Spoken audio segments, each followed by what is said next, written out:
se você me permitir fazer uma introdução só com alguns postulados, né, de modo que eu te devolva depois a palavra, para a gente conseguir... Porque existe assim, uma dúvida, né, que eu acho que é uma dúvida da maior parte das pessoas, que elas não conseguem compreender qual é a sistemática jurídica que não impõe, quando há uma acusação formal em juízo, ou uma denúncia, né, por parte do Ministério Público, que normalmente é o acusador, né, junto ao juiz criminal, porque não há logo uma prisão. E como é que se dá essa prisão ao longo do processo?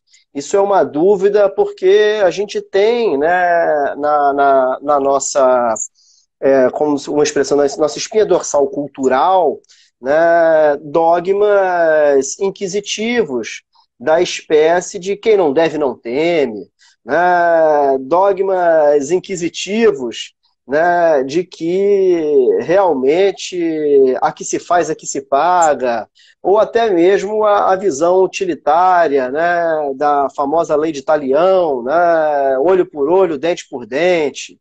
E, na verdade, o processo penal ele fez um avanço, né, civilizatório, e deixou já há muito, nos Estados democráticos, de ser, né, um instrumento para viabilizar, né, a aplicação do poder de punir do Estado.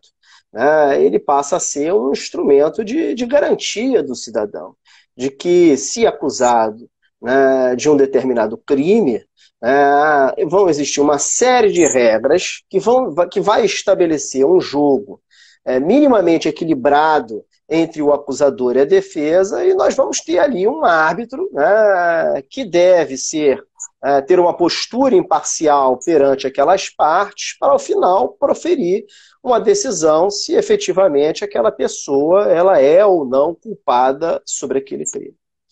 E a Constituição brasileira, aí fazendo o gancho, né, ela diz que, ao prever, né, um dos postulados maiores de todo o sistema de justiça criminal, que é a presunção de inocência, que traz justamente, né, essa característica, esse condão de garantia à estrutura do processo, que ninguém será considerado culpado até o trânsito em julgado, né, de uma sentença penal condenatória, lá no artigo 5º, inciso 57 da Constituição.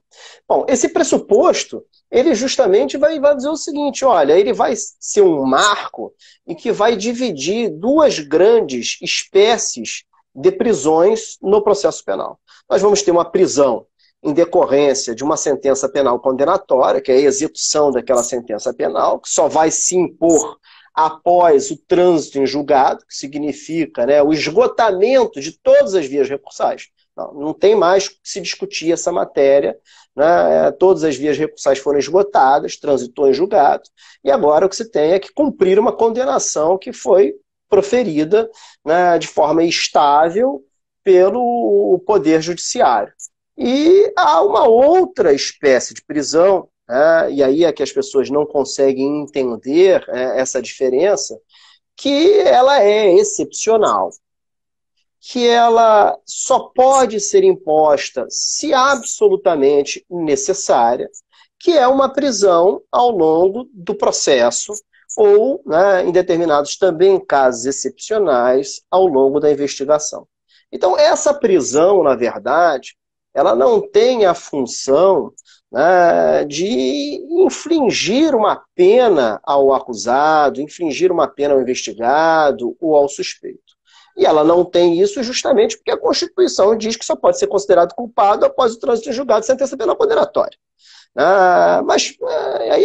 E isso realmente cria, né, um raciocínio dicotômico e antagônico na cabeça das pessoas que não conhecem profundamente o processo penal. Poxa, mas enfim, então quer dizer, como vai ter uma prisão antes do trânsito em julgado se a pessoa só pode ser considerada culpada se efetivamente houver o esgotamento dos recursos e a estabilização da decisão condenatória. Bom, aí há uma criação, na verdade, jurídica, que é o próprio processo cautelar, estruturado num outro também postulado constitucional, que diz que o Poder Judiciário não poderá deixar de apreciar lesão ou ameaça de lesão a direito. Né? Então, ele tem que proteger uma ameaça de lesão a direito. Mas qual é o direito protegido? É o direito penal, aquela pena que advém do próprio crime do qual a pessoa está sendo culpada? Não. É o direito de se ter um processo que possa resultar numa condenação. É o direito de se proteger a próprio processo. Então, assim, essa excepcionalidade dessa prisão, ela vai acontecer não em razão do crime propriamente dito ou da culpabilidade do agente na prática do crime. Ela vai acontecer sobre a ótica do processo. Ela é importante, essa prisão, para evitar, por exemplo, que o acusado destrua provas, para evitar, por exemplo, que o acusado faça uma coação de testemunha. Ela é importante, por exemplo, para evitar que haja uma fuga, e se lá na frente houver uma sentença penal condenatória, que essa sentença penal condenatória possa ser imposta ao acusado, né? Até porque o processo penal ele é garantista, mas ele não é paternalista. Né? Então, a ideia, né, dessa excepcionalidade, ela tem que sempre estar conjugada com essa necessidade. E aí a pessoa, né, até aquele que já, né, pode ter experienciado essa vivência, né, na sua vida, né, que é uma coisa horrível e tenebrosa, é a prisão em si, ele fala, pô, eu fiquei preso preventivamente, vem cá, na minha pele eu estou sendo punido, eu estou sentindo, eu senti a punição, né, que história é essa que eu fiquei preso para proteger o processo? E aí o professor Lourenço, boa noite, professor, seja muito bem-vindo. Nosso professor querido, meu querido professor e nosso colega lá na Faculdade Nacional de Direito da UFRJ. E a pessoa vai pensar, pô, eu que fiquei preso, que senti na pele, isso para mim, sobre a minha perspectiva individual, ela é uma punição. E é inegável que o seja. Né? E será que não haveria uma inconstitucionalidade, então, né? uma total incompatibilidade entre a presunção de inocência e essa prisão? E aí vem uma construção, né, do direito, própria do direito, que é importante a gente explicar, porque o direito ele parte, né, de uma noção de ética, que é como todos devem agir para que a sociedade funcione da melhor forma possível. Então, o direito ele trabalha com uma lógica do dever ser. Lá, essa lógica ela vai ter a sua razão de ser no que Kant denominou como imperativo categórico, né? Que é aquele comportamento ético lastreado em valores de um determinado grupo social, em valores até constitucionais, né, do nosso Estado, que nós teríamos que seguir para que a gente pudesse ter uma vida melhor. Para que a gente pudesse ter uma vida melhor. Então, se todos tomarem por base esse comportamento e seguirem esse comportamento, nós alcançaríamos uma sociedade mais justa. Isso é um postulado também filosófico do direito. E dentro dessa perspectiva, né, a gente tem que entender que, no fundo, a prisão cautelar, essa prisão que acontece antes do trânsito em julgado, ela não fere a presunção de inocência, quer dizer, ela não fere essa estipulação de que a pessoa só pode ser considerada quando exaurido todas as possibilidades de recurso, porque ela está sendo observada no plano do dever ser. Mas quando a gente observa no plano do ser, no plano de quem realmente recebe sobre o seu próprio corpo a prisão, qual é a diferença? Qual é a diferença? Fiquei preso preventivamente 1 ano, fiquei cumprindo pena 1 ano. Então, assim, para quem está sofrendo é punição. Por direito é o dever ser. E é sobre esse postulado do dever ser que a Constituição vai trabalhar. Eu acho que, assim, Porque é uma sofrência, né? Vou dizer assim, uma expressão popular, né? Porque é a sofrência do direito a gente querer explicar isso para as pessoas. Né? Mas, quando a gente vai lá e fala da ameaça de lesão, né, que é a ameaça de não se ter um processo pautado regularmente nos postulados jurídicos, aí a pessoa começa a tentar, a gente começa a tentar entender, né, e a deglutir essa ideia, né, de uma validade jurídica dessa prisão cautelar. E a regra, para terminar e te devolver a bola, Andino, e a regra é que as pessoas respondam ao processo em liberdade. Essa é a regra.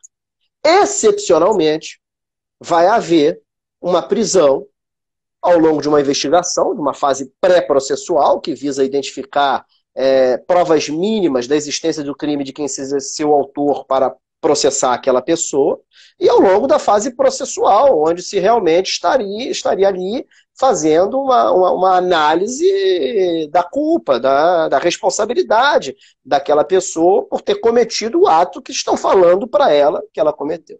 Eu lembro muito uma frase muito interessante, né, de um defensor público com quem eu estagiei no Tribunal do Júri, o Nilson Rodrigues, né, excelente, é um maestro do júri. Nilson é um maestro do júri. E o Nilson, toda vez que entrava um acusado, né, para fazer aquela entrevista que todo advogado e defensor faz com o seu cliente, ele, antes que o acusado falasse, ele perguntava: o que estão falando que você fez? Veja, o que estão falando que você fez? Porque você só vai ter feito para efeito jurídico, dentro da perspectiva do dever ser, quando estabilizado uma responsabilidade penal, quando realmente um juiz falar, não, você fez e fez dessa forma, e especificar e realmente impor uma sanção. Eu demorei para compreender a amplitude de uma pergunta que parecia ser capciosa, mas, na verdade, a pergunta estava estruturada no postulado da presunção de inocência. Então, a liberdade é a regra, a prisão é a exceção. Isso a gente vai ver não só na presunção de inocência, mas a gente vai ver na Constituição, Contrato de Direitos Fundamentais, no artigo 551, quando fala: ninguém será preso senão em flagrante delito, ou por ordem escrita e fundamentada de autoridade judiciária competente, salvo nos casos de transgressão militar ou crime propriamente militar definidos em lei. Ninguém será levado à prisão ou nela mantido quando a lei admitir a liberdade provisória com ou sem fiança. A prisão ilegal será imediatamente relaxada pela autoridade judiciária. E, por fim, conceder-se-á habeas corpus sempre que alguém sofrer ou se achar ameaçado de sofrer violência ou coação em sua liberdade de locomoção por ilegalidade ou abuso de poder. Quer dizer, todos esses direitos fundamentais, desde a previsão da ação do habeas corpus até a proibição de que uma pessoa seja presa se não por ordem fundamentada de um juiz ou por flagrante delito, que vem como uma espécie de prisão pré-cautelar, com essas reformas que aconteceram no processo penal a partir de 2011. Né? São postulados, são direitos que vão indicar que, na verdade, a pessoa tem o direito de responder em liberdade. E essa fundamentação que o juiz tem que trazer para viabilizar uma prisão ao longo do processo ou ao longo da Constituição é uma fundamentação idônea, pautada em fatos e cotejo com necessidades estritamente previstas na lei. Então eu não posso prender porque quero, porque acho, né? Porque não gosto, porque discordo, porque me simpatizo com a acusação, porque antipatizo com o réu. Eu só posso prender naquelas hipóteses em que o Código de Processo Penal disser: a prisão aqui é absolutamente imprescindível e necessária. Né? E estabelecendo-se a regra. Porque, como hoje a própria imprensa ela fala sobre o processo penal, quer dizer, o direito penal sempre foi um assunto que que seduz as pessoas, né? A punição seduz, desde aquele capítulo, né, do Vigiar e Punir do Foucault, quando ele fala do suplício de Demian em praça pública, quer dizer, há uma sedução pela punição da população. A imprensa trata, na verdade, a regra como a prisão e a liberdade como exceção. Não é isso que a Constituição diz. Não é isso que a Constituição estabelece. Então eu queria fazer só esse introito, Nilo, de modo que assim, a gente conseguisse uniformizar, né, o nosso entendimento para aqueles que estão nos assistindo e que ou não chegaram ainda, né, ao ponto de estudar profundamente o processo cautelar, né, no processo penal, ou que realmente, né, estão aqui nos assistindo porque querem aprender e eu precisava fazer esse nivelamento, né, de postulados mínimos para a gente continuar a nossa discussão.